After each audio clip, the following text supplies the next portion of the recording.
Gentlelady from Texas is recognized. Mr. Secretary, thank you for your honorable and selfless public service to our nation. As the only representative on this committee who was born, raised, and has lived on the border her entire life, I can say with absolute certainty that if we want to blame anyone for our broken immigration system, we should blame Congress. Those who yell the loudest about this issue in Congress need to take a long, good look in the mirror. For 37 years, Congress has failed to address our country's need for comprehensive immigration reform. Instead, we have followed the Republican playbook, which focuses on immigration solely as a border issue. We've spent hundreds of billions of dollars securing the border, and it has been an expensive failure. And amidst an historic hemispheric refugee crisis, coupled with congressional inaction, the situation has only grown more challenging. The longer we wait to pass comprehensive immigration reform, the more challenging this issue will become. But it doesn't have to be this way.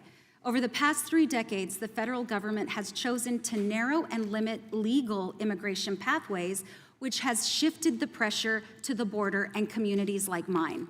The Biden administration has proven, however, that when we open up legal pathways for asylum seekers and other migrants, the border can be better managed, and the proof is in the data. But the problem we face today is that the majority of my colleagues on the other side of the aisle are only interested in performance, which is why they yell so loudly and try to turn the nation's attention away from their own lack of solutions. And that's what this hearing is ultimately about.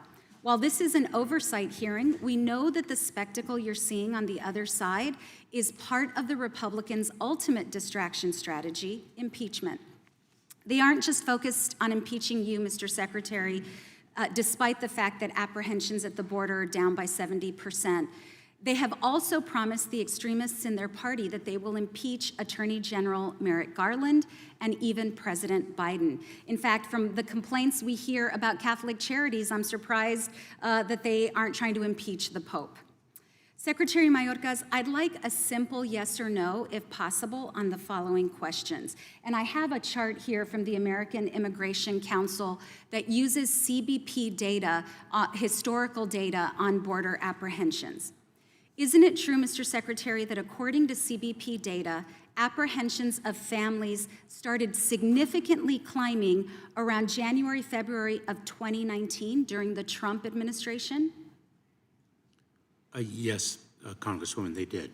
Isn't it true, according to CBP data, that after a drop of apprehensions that were largely a result of COVID closures in 2020, apprehensions began increasing again significantly around May of 2020 after the Trump administration initiated the use of Title 42? Congresswoman, I would have to defer to Customs and Border Protection. And well, I have it right here, and actually I'd like to enter into the record the American Immigration Council's data, border apprehensions October 2015 through June 2023.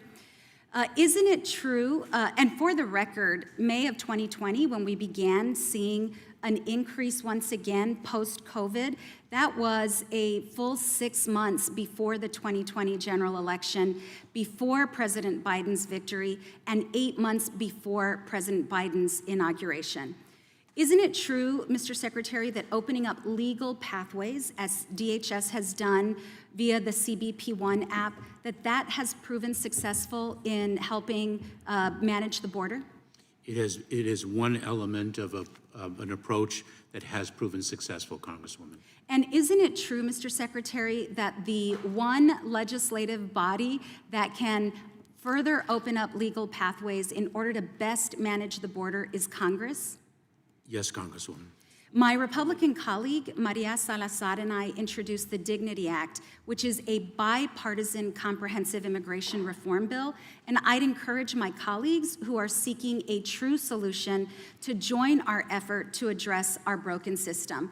Anything short of that is a dereliction of Congress's responsibility and obligation, and all of this scapegoating on the Biden administration and on you in particular, Mr. Secretary, is nothing but performance. Mr. Chairman, I yield back. Gentlelady yields back. Gentleman from Oregon is recognized.